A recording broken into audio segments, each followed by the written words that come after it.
Savannah is the CEO of faking illness to get out of school. So when she does not feel like being there, she will go to the nurse's office and complain to them that she is really not feeling good so that they call me and I have to go get her. Well, one day after this happens, I walk into the administrative office and everybody is really concerned because Savannah is sitting in a chair like so dramatically like, "Hi, Mom."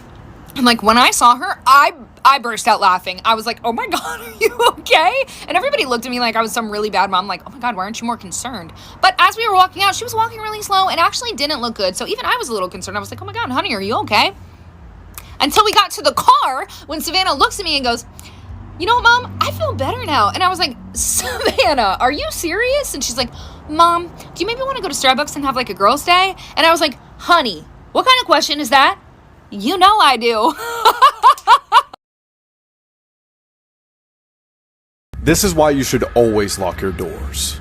A class was playing a game of Kahoot when they heard a voice on the intercom say, "This is not a drill, go into lockdown." The students huddled in the back of the classroom and then the power went off. Minutes later, the students heard the sound of a man screaming at the top of his lungs, running down the hallway. The lunatic man started banging on the lockers and his screams gradually got louder.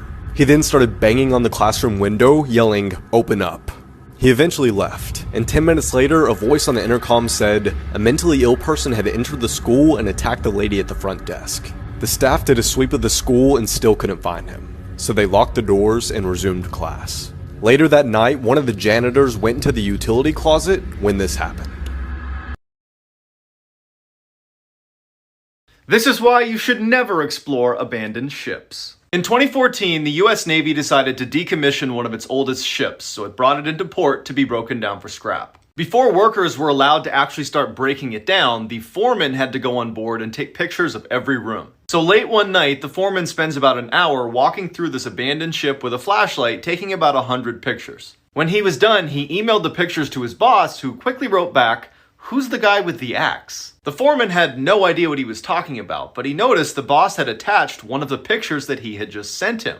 When he opened it, he nearly fainted. There, in the bowels of the ship, poking his head around a corner, was a faceless man wielding an axe. The foreman had spent over an hour in this hallway and never heard or saw this guy. The Navy searched the ship and never found this guy. They also reviewed security footage of the only entrance, and he never entered or left the ship.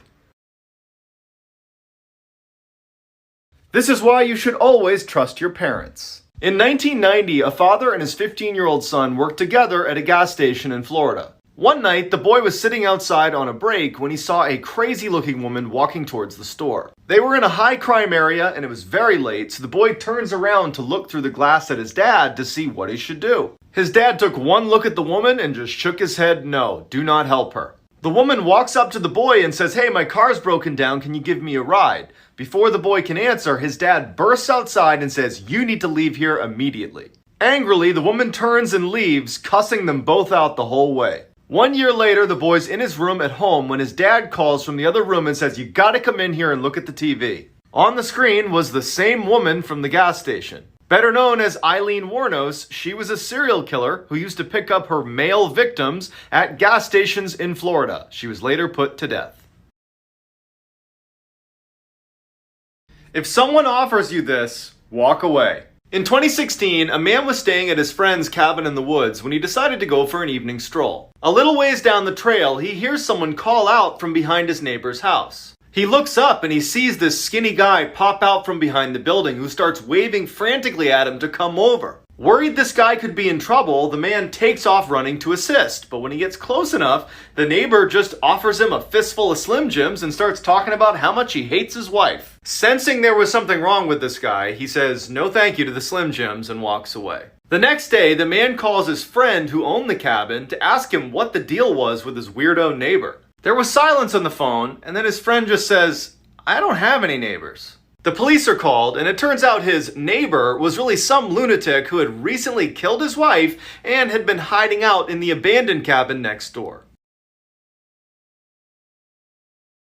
If you make it to the end, I'm sorry. In 2007, a woman was lying awake in her hotel bed when she started hearing a kid run up and down the hall laughing and making tons of noise. She considered going out and telling the kid to be quiet, but eventually just said whatever and fell asleep. The next morning she got up and asked her teenage daughter who was staying in the room next door if she had heard the kid, and she said yes, it was so annoying. That night, the woman is back in bed trying to sleep when once again she hears the kid in the hall. Now feeling pretty annoyed herself, she starts walking to the front door to get a better listen when the footsteps stop right in front of her door and she hears the kid playing with the do not disturb sign. She leans into the peephole to get a better look, but the kid's gone. So she steps into the hallway and looks down the hall, and there's the kid at the far end, just standing there perfectly still.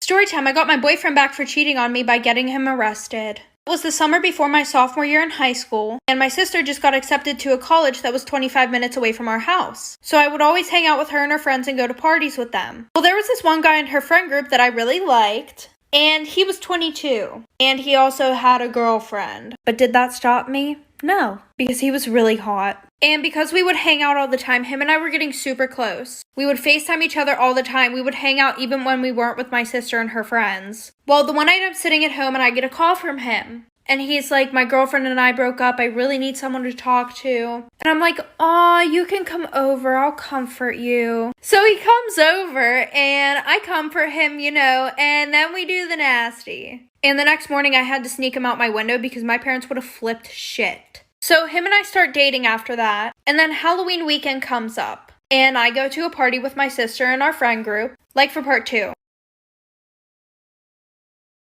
Part 2 about how I got my boyfriend arrested for cheating on me. So like I said, we got to the Halloween party and we met him there. And my sister had no idea that we were dating. Because I'm 16, he's 22, she would have flipped out. So a little bit into the party, I'm super drunk, we're dancing and everything. So he's really close with the girl who's throwing the party. So he asked her if we can use one of the bedrooms. And it sounded like he said, oh, can me and Millie use one of the bedrooms? You guys are going to find out who Millie is in a second. So we go up to the room and, we start doing the nasty. And next thing I know, some girl walks in screaming at him and breaks a beer bottle over his fucking head. She starts calling him a cheater and everything else. And I get a glimpse of her and it's one of the girls in our friend group, named Millie. So I'm fucking shook right now. I'm laying down, he's on top of me, blood's fucking dripping down my face. And finally she realizes it's me. So I hurry up, I get my clothes on, and Millie's just sitting there looking at me. So I go downstairs real quick, tell my sister I want to go home like for part 3. Part 3 of how I got my boyfriend arrested for cheating on me. So I get home and I text the girl whose party it was, and she had no idea what happened. So I was just like, oh, is Millie blah blah blah's girlfriend?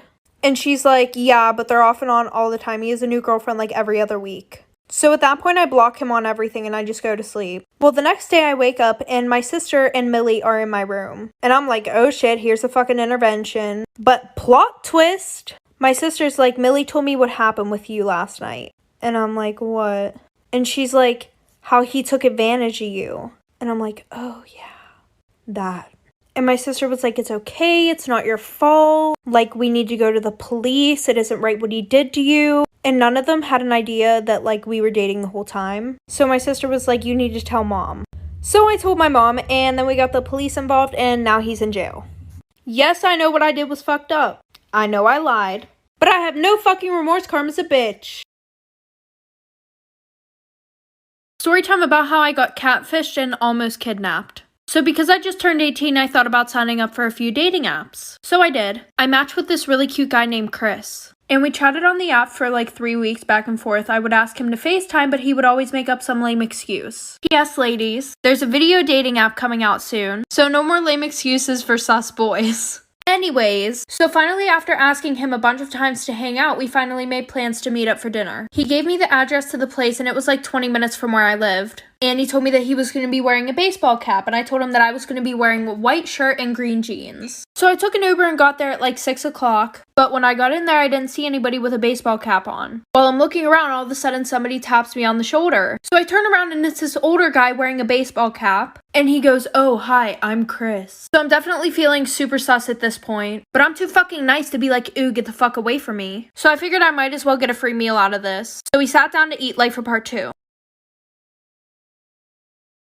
Okay, part 2 of how I got catfished and almost kidnapped. So we get seated, we ordered our food, and I start talking to him. You know, I was just trying to be nice and finish my meal, but it was literally so creepy. The whole time he's like, wow, you're so beautiful. How are you still single? Yada, yada, yada. I honestly just wanted to eat and leave so bad. So here I am texting my friend that I just got fucking catfished. And while I was going in and out of my purse, I dropped my phone on the floor. And I know you're probably thinking, oh, why the hell is she telling us that part about the phone? Well, because I'm pretty sure that he put something in my drink. No, like he 100% put something in my fucking drink. So I hurry up and eat my food and drink my drink because I just wanted to get the hell out of there. And my drink tasted totally fine, like there was no bitterness or anything. So while he was getting the check, I went to the bathroom to call my friend. And as soon as I get into the bathroom, I start feeling so off. And no, it was not my anxiety from sus Chris. I also felt like I was gonna throw up. And my friend wasn't picking up at all. So I tried sharing my location with her, which I usually never do, like for part 3.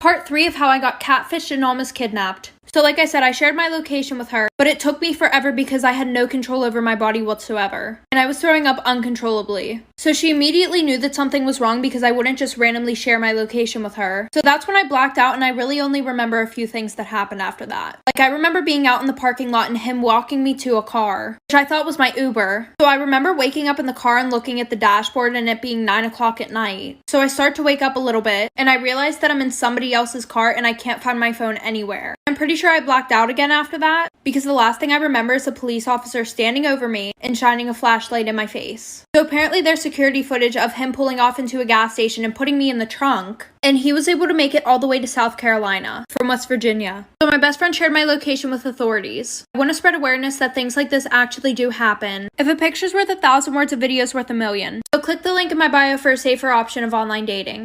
Love you guys.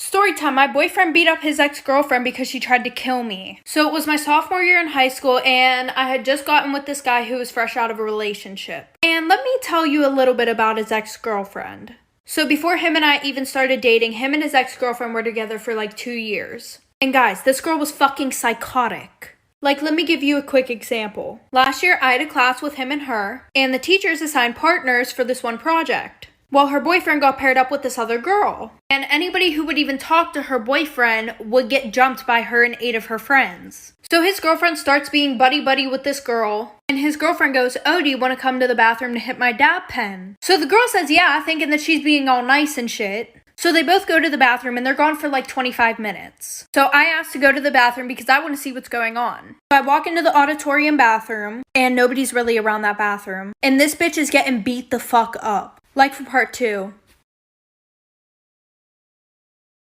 Okay, part 2. Okay, so like I said, I walk in and this bitch is getting her shit rocked. Like there were like 5 girls in there beating the shit out of her. All of them just look at me, so I walk out and go back to the classroom. And the one girl went to the hospital and the other girl got suspended. So back to present day. So after school that day, I get a ride with him and his friends to his house. Well, as we're all driving to his house, we realize that his ex-girlfriend's car is right behind us. And it's literally her and all of her friends. And at this point, my boyfriend's really fed up with her shit. Because she keeps following me around school, texting me saying she's gonna kill me, saying he got her pregnant, always says that he's been cheating on me with her. So my boyfriend pulls over the car, and at this point, I think it's a trap. I'm like, oh shit, he's gonna let me get beat the fuck up. Well, he tells me to stay in the car. He gets out and walks over to her driver's door and tells her to get out of the car. So her and all her friends get out, and one of her friends starts punching him. While he's distracted with that, his ex runs over to the car, opens the door, and pulls out a fucking knife. Like for part 3.